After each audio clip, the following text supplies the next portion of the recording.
こんにちは。わびチャンネルナビゲーター森前です。今日はちょっと特別な内容をご紹介します。飾られている名木でお分かりでしょうか。真柏に黒松。日本を代表される2人の盆栽作家。巨匠と言われる世界で活躍するお二人。木村正彦先生と小林邦夫先生。夢の対談と言われる対談が月刊近代盆栽の協力でわびチャンネルで実現します。お二人を招いて今日は作家として盆栽人として人としてそして盆栽に対して奥深い話になるかもしれません。また激論になるかもしれません。皆さんに2週にわたってこれをお届けしたいと思います。合わせて近代盆栽の紙面で5月に発売される6月号で大特集が組まれて全国の書店で発表されます。ぜひそれもお楽しみください。今日は両先生お忙しい中ありがとうございます。また貴重なお二人の作品をこの内久亭の床の間に飾る機会が得られるとは夢にも思いませんでした。改めてご紹介します。盆栽界の技術または作品作りの世界に先駆けてのお手本というか皆が目指すものを作り上げられた名匠木村正彦先生です。お世話になります。合わせて盆栽界の奇才と謳われ自分の独学で苗木からさつきへ、さつきから名木へ、その道のりを駆け上がって世界に名を轟かせている小林邦夫先生、今日はありがとうございます。どうもすいません。こうしてお二人が相まみえて対談をする機会、初めてかもしれません。わびチャンネル皆さんに近代盆栽の紙面と合わせてご紹介していきます。まずお二人の簡単なご紹介なんですが、もう正直言いまして、例えば木村先生の黄綬褒章、現代の名工、文化功労賞、数えきれなくて、ぜひそのテロップでご覧になってください。小林先生も内閣総理大臣賞、国風賞、果ては文化功労賞、文化庁長官賞、もう限りがありません。ですからこれは割愛させていただいて、まずお聞きしたいことがございます。今でこそ世界の木村、世界の小林というまでの存在になられているお二人ですが、苦難の道があったということを聞いています。木村先生は15歳でこの道に入って、そうですね、何年の修行、住み込みだったんですか？11年の修行でした。11年。11年間小僧ですか？はい。はあ。で、我々の時代はね、その10年間ということだったらしいんですけれども、10年過ぎたらば、この世界にはお礼奉公っていうのが1年あると。それで11年になりました。聞くところによると、人づてですが、真冬でも靴下すらもなくて、裸足で、下駄やサンダルで仕事をなさってたということをよく伺いましてね、厳しかったんだろうなと思います。小林先生は、もともとが盆栽園ではなくて、園芸関係の家に生まれたと聞いていますが。そうですね。親父が園芸農家だったんです。だから草花を作ってた。桜草とかパンジーとかデジ、あとは花壇材料。だからとっても単価の安いものを作ってましたね。俗に言う今でいう縁日やホームセンターで売っているようなものを作っていたわけですか？それからあと朝顔ですよね。入谷で売る朝顔とかほおずき、そういったものを作ってました。じゃあ先生は盆栽に目覚めたっていうのはおいくつぐらいの時ですか？30ですよね。28歳ぐらいの時でね。遅咲きだったんですね。もうまるっきり。だから本来は修行しなきゃいけないんだけど、女房もいて子供が2人いましたから、修行に行くっていう立場じゃなかったんで。じゃあ本当独学で。ほとんど本を見て、それからあと各盆栽園を全部歩いて目で盗んで、そして学びました。木村先生、今でこそこの明治東流の前に代表される、木村マジックと言われる世界があります。この東流の前なども近代盆栽さんの紙面で見ましたが、まあ今そこに木がありますが、私ぐらいのところに根っこがあったものがそうですね、畳んで畳んでこうなったって、私あれ若い頃見てびっくりしまして、こんなことできるのかと。一つお尋ねするんですが、その先生のその木村マジックと言われるの高い技術、世界の人が学ぼうという技術、なぜ先生そこへたどり着いたんですか？まあそれも自分ではっきり分かりませんけれどもね、この字面から現在の字面から1メーター70ぐらいの長い根があったわけですよね。ですからこれをね、取り木をしようか何しようかいろいろ考えましたけれども、そうしますと時間がかかるので、根を巻いてしまえばもう翌日盆栽になるというようなことで、その巻くということを考えました。一番古い方のお弟子さんたちに聞くと、その話の中で若い頃はとてもとても先輩の盆栽屋さんたちが買うような名木なんて高くて買えなかったと。もちろんですよ。それは、その中でみんなが外したような木をなんとかならないかということで、先生いろんな技術を考えたと。まあいろんなことやりましたね、若い時は。確か若い頃ですとこう丸カンの五葉松をね、先生のところに行くと模様木に曲がってくると、どうやって曲げたんだろうって、こんな太い木が曲がってくると、そんなものを見せられた覚えが、そんなこともやりました。私なんか先生の真似して、これ真似していっぱい作ったけど、みんな枯らしました。みんな枯れちゃった。枯れましたよ。なんか小林先生は、お年は一回りまでは違いませんが、お若い頃ご苦労なさって、もう当時木村先生が世に出て光り輝いていましたから、そのやっぱり木村先生に憧れて、木村先生の歩いた道を自分を登りたいと思ったと言われますけど、だから盆栽町で盆栽祭りやってる時に、あそこ木村正しか歩いてるものすごい憧れて口なんか切らなかったですよ。もう雲の上の人だもん。お二人を例えると大変失礼なんですが、世界の木村小林、例えると木村先生は名門東寿園の浜野元助先生のもとできつい修行をなさって、それでその技術を評価された。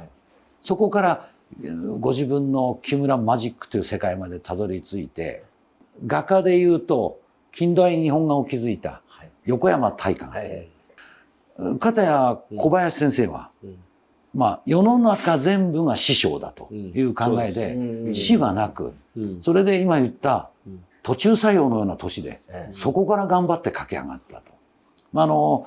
奇才と言われる小林先生ですが、横山大観と、そうですね、小林先生を例えれば、1970年の日本の万国博覧会の象徴として今も大阪にある太陽の塔、あのモニュメントを作られた芸術家、岡本太郎先生のような、ご自分の道を何を言われても行く。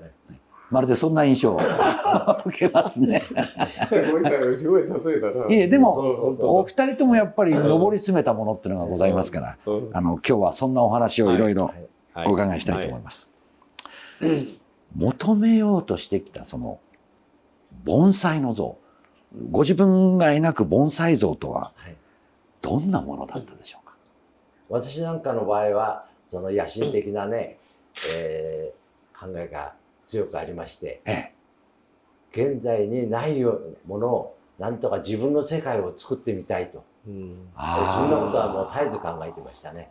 つまりこの生き物を素材にして、自分しか作れない世界を。そういうことですね。これ今でもやってますよ。なるほど。小林先生はいかがですか？私始めたきっかけは、最初はお金が欲しかった。お金が欲しいためにやったんですよ。パンジーや朝顔では10円だから10円20円ですからね。それでどうしても、私もどっちかっていうと貧乏だったしね、学校も大学も行ってないし、身長が160センチないんだから、これ3つのコンプレックスがあって、よしなんとか頑張ろうっていう思いでやったんですけどね。だから自分以外はみんな先生でしたね。盆栽会歩いて盆栽屋さんのやってる仕事を全部目で盗みましたね。あと耳で聞いて、あと本を読みましたね。とにかく本は、盆栽の本は多分私が一番持ってると思古い本、はい。先生の本も全部を調べてやって。真似したけどさっき言ったように枯れちゃいましたね。枯れましたよ。これ巻き込んでやりましたから。これトイレの前なんていうのはこれ1メーター70ですからね、その長さをこの鉢入れるっていうことはね、多分3回転ぐらいしてると思うんですよ、鉢の中で。先生がこれを世に発表して大変な世の中に衝撃を与えてからすでに30年以上が経ってますが、まあ30年経ってますね。先生植え替えをなさったことは一度もやってません。はあ。これはもう弟子がね、もう絶えずいますから、弟子に聞いても分かるように、誰もやったことないです。はあ。天地逆転も一回も植え替えてないですよね。天地逆転。そう。私分けてもらった。ねえ。植え替えてない。自然界をね見ますとね、やはりそんな植え替えなんていうのはもちろん自然の山でも幸せやるわけないんだから。一度もないですね。まだまだね自然界から見ればね過保じゃないかと思ってます。なるほど。さてお二人のそのなんて言うんでしょう、巨匠と言われるようになるそのご自身が思う転換の時、あの頃のこの考え方が自分をぐっと変えてきたなっていうような時ってございますか？それはやっぱり人とともに変わります、考え方が。だから作風も変わってると思います。じゃあもう絶えずその繰り返しが今を作ってきたということですね。そうですね。では例えば先生が一番初めに手がけた心拍のこんな細い苗木を蔵前石を立てたり、こう重ねたり、ああいうこともその発想の中で出てきたわけですか？これはやはり自然界を見ましてね、自然の雄大さ、まあ題材になっているのは中国が多いんですけれどもね、そこには素晴らしい景色があって、これをなんとか盆上に収めることができないかと、そんな発想からああいったものが生まれたんだと思います。小林先生がその自分の盆栽の作風作為、よし俺はここから行くぞという何か転換になったような思い出ってございますか？そうですね。まあ私の場合は最初はお金が欲しくて一生懸命やったの。ある程度余裕が出てきた。お金に余裕も出てきたし、それとやはり年齢ですね。50年近く盆栽を関わっていたら、最初はそういう目的がそういう目的だったけど、今度はこの盆栽の一番いいところはどこかなって、やはり木に習うってことを、木から学ぶってことを感じ取ったね。それから自然の風雪に耐えた厳しさ。それとあと盆栽の私は一番大事にしているのは線ですよ。線と空間を非常に重んじるようになったな。それから作風が全く変わった。綺麗な盆栽から味のある盆栽へと変わりましたね。それは多少の余裕でしょう。余裕がない時はもうとにかく綺麗な盆栽作って早く売ろうと思った。だから余裕ができてからやっぱり盆栽の本質は何かなってことを求め始めた。お二人の先生がなさっていることはご自身の作為をもっての改作をした結果がこのようになった。改作という世界、これが本来の盆栽のほとんどだと思うんです。で今度は創作、例えば挿つきなどは考えてみれば刺し目から作ってなかったものを生み出す、これもある意味創作かも。先生がお作りになっているまさに現代的なデザイン、それを自然を元に作った、これもまさに創作なんですね。改作と創作、2つの世界が盆栽界にはあると思うんですね。盆栽の中でその両方に求めるときに何がポイントだと思いますか？やはりご自身のその長い発想でしょうかね。そうですね。まあ自然から学ぶ発想ですね。先生はよく学べと、自然から学べと。小林先生はどちらかというと先輩から学んでる感じですか？そうですね。やはりいろんな本を見たり、あとは先輩のいいとこを見たり、やはりでも木の持っている、私はやっぱりこの子の一番いいとこどこかなって見ますよね。私一番ちょっと衝撃を受けたのが、先生のところに名木の心拍があったんです。それはある時に、いやこれから森ちゃんなこの作り方じゃダメなんだと言って、大胆にハサミを入れて、その木のこの骨と枝の動きが見えるようになさったんですよね。うんああ先生変わったなーって、うんそれまでは一生懸命どうだーっていう木を作ってたのが、そう無駄なところを取って、その木の本質だけを見るような見方をあなさってて、れはね、やはり今木村先生が言ったように、木村先生がほら中国の鉱山だとか山峡とかそういう自然を見て、私はね玉山って台湾にね、玉山って4000メーターの山があるんですよ。心拍のそこに心拍がぐーっと群生してるんですよ。夏でも寒くて、それってその自然を見て学んだかな。そうですね、自然の木に面でこういうふうにできてる木ってあんまりないですもんね。そうやっと生きてるんですもんね。それこそもう風雪ですね。風を感じる。おられたり、こっちがおられたり、その中でやはり自然とまた再生ですね。だから盆栽の本質っていうのはやっぱり私は命だと思うんだよ。命。盆栽って何って聞かれたら命なの。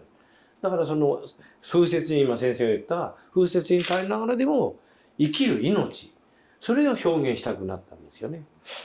まあ逆に盆栽から意外と私たち盆栽人っていうのはいろんなものを授かって教わってるのかもしれないですね。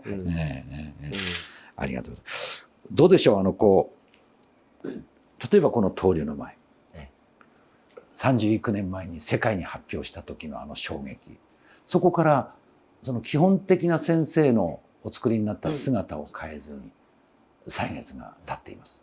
もう自然の中での30年というのはあっという間かもしれませんが、なんか私たち見て、この間も近代盆栽さんのこれが発表された時の写真とこれの現在の姿を先生の丈で見ると、やっぱりね顔が落ち着いてるんですよ。これやっぱりその時間でしょうか。もちろんこれだけはもう作れるもんじゃないんですね。自分で創作できるもんじゃない。だからほらフランス文学の栗田勇さん、あの先生が盆栽は時間経過の芸術って言ってますよ。先生のこの国宝賞を取ったこの黒松も、まあ僭越な言い方ですけど、あの時と今だと、あの時まだ若さが、そうですね。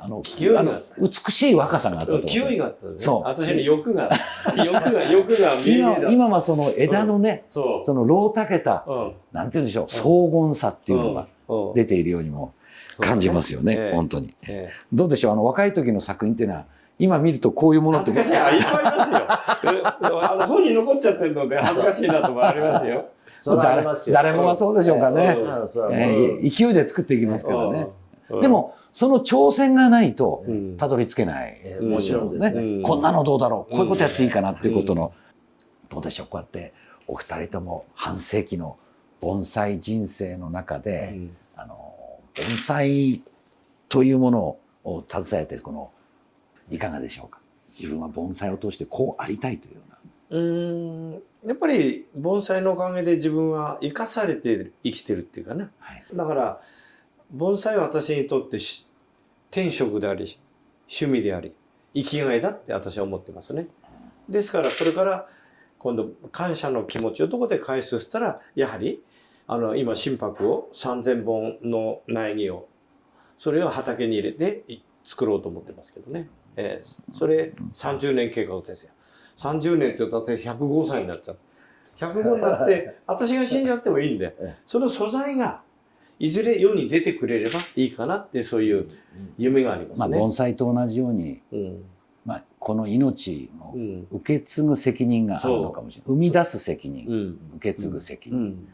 これは多分若い人たちを育てるというのも盆栽の苗木を育てるのともちろんそうです。一緒でしょうね。お二人ともね、今日本の盆栽界で一番お弟子さんを育ててるお二人ですから、ご苦労も多いと思いますが、大変なもんですよ。やっぱり今のこの Z 世代と言われる人たちは、私たち昭和とはだいぶ違ってきてるでしょうからね。苦労します。感覚が違うから。弟子なんかでもその盆栽を教えると、それよりもっと難しいのは人間教育ですよ。同じだよ。これ同じだよ。私もそう。これが難しい。盆栽作るのが楽でしょ。今の若い子は特にそうですね。この間事前に聞いたお話でびっくりしたことがあって、お二人とも命を失うような出来事人生の中で経験されてる。私からすればそういうことも盆栽に対する見方、捉え方の一つの材料になってるの。人のその人生っていうのは不思議なもんだな。ね。だから私は今ね盆栽が好きで盆栽やってだから私は盆栽の神様に選ばれた男かなそう思ってるからなお一生懸命盆栽に突っ込んでいけるんですよね。だってこの闘竜の前でも今でこそこう鉢の中で健やかにいますが、近代盆栽で見た時の姿いるとあれもう一回崖崩れが来たら根っこを枯れちゃってあの時でも死んじゃってたんじゃないかなとだと思いますよ。思いますよ本当に。だそういうものってやっぱり小林先生が言うようにその命をつないでここへ来たというその価値観っていうのは、はい、これから日本でそういうものを若い人たちに盆栽の素晴らしさっていうのをただの造形美だけではない、そういうものを伝えられると思いますね。いかがでしたか。巨匠名匠ビッグ対談のお二人のまさに人生を裏付けた真実の言葉が届きましたでしょうか。盆栽に対して生き抜いた天職のお二人。今週に引き続き来週もパート2としてさらに深い未来の盆栽界への言葉をお伺いしたいと思います。たくさんのわびチャンネル、多くの方が視聴してくださっております。ありがとうございます。よろしければどうぞチャンネル登録をなさってアーカイブスを共にお楽しみください。ご視聴ありがとうございます。